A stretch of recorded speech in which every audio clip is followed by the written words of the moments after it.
Happy New Year and welcome to Hot Topics Wednesdays.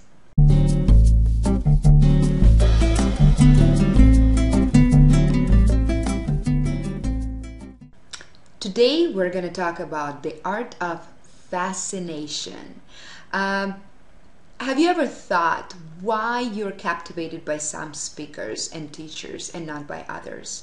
Sometimes we meet people online and they really trigger our interest and we want to follow them, and sometimes we meet people in real life and we're not that interested. So what makes us fascinating or not so to others? How do you present your materials so after your class your students not only remember it but actually want to talk about it and are so emotionally charged that they want to pursue this topic on their own? You're not gonna achieve it by just giving the information to your students. You need to give them something more, something that goes beyond information. And today I want to talk about the findings of a stellar marketing coach, Sally Hosghead, who devoted her life to studying the art of fascination. And she believes that each of us fascinates others in different ways, and that once we understand the way we fascinate, and that there are 7 fascinating triggers that exist, that we can really use them in order to attract people to what we have to say and boost their interest in our topic.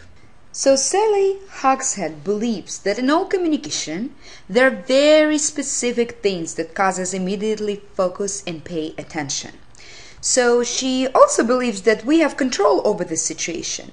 And once you realize the way you fascinate, you will be able to create instant connection, get attention, establish your presence, and fascinate others. So according to Hallie, there are 7 triggers of fascination. The first one is power. When your fascination trigger is power, you will take command of your environment. You will approach the task from the standpoint of the authority. The second fascination trigger is passion. When you use trigger of passion, you will attract with emotion. You will be able to encourage others through communicating your excitement and involving people's senses to paint the picture. The third trigger is mystique. When you utilize mystique, your task is to arouse curiosity, create situations where people want to fill in the blanks. The fourth trigger is prestige, which increases respect and elevates people's standards. The trigger of alarm creates the sense of urgency and ability to drive people by using deadlines. Another trigger is rebellion. Through rebellion, your creativity presents something traditional in a new light, providing a counterintuitive way and finding a different way to recreate it. You build your trust on consistency and reliability.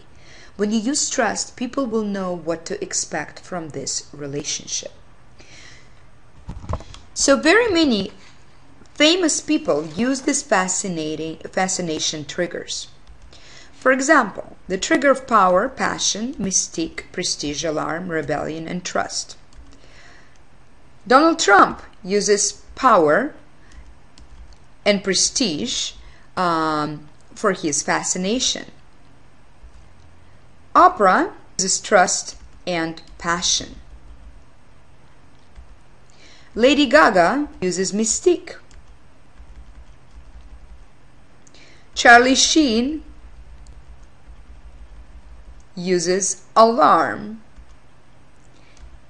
Mark Zuckerberg uses rebellion. So, a quick quiz for you. How do you think, what are my fascinating triggers? I took a test of Sally and she gave me 2 fascinating triggers that I use. So I'm going to remind you of this. We have 7. And the answer is passionate, and trust. So these are my fascination triggers. So fascination plays a crucial role in every type of decision making. It is the power of creating messages that people not only listen to but act upon. That's why your role online is different than that in a traditional classroom. You are not an information provider, you are a relationship builder whose goal is to connect with the students, engage them, show them you are concerned of their well-being in the learning process, and that you can trust in their ability to perform well and become strong and independent. Because of the addictive power of web browsing, our students have developed a very short attention span. That's why if you know how to fascinate others, you will be able to win their attention and build true connections. I really hope you enjoyed this post. And what I would like for you to do now is to actually take the test that Sally designed for you and share in the comments below the way that you fascinate others. If you like this post, please click like and share it with anybody that you wish on your social network. And if you're not on my list yet, come on over so you can get timely updates of this blog and also so you can claim your free gift. Have a wonderful day and conquer that distance.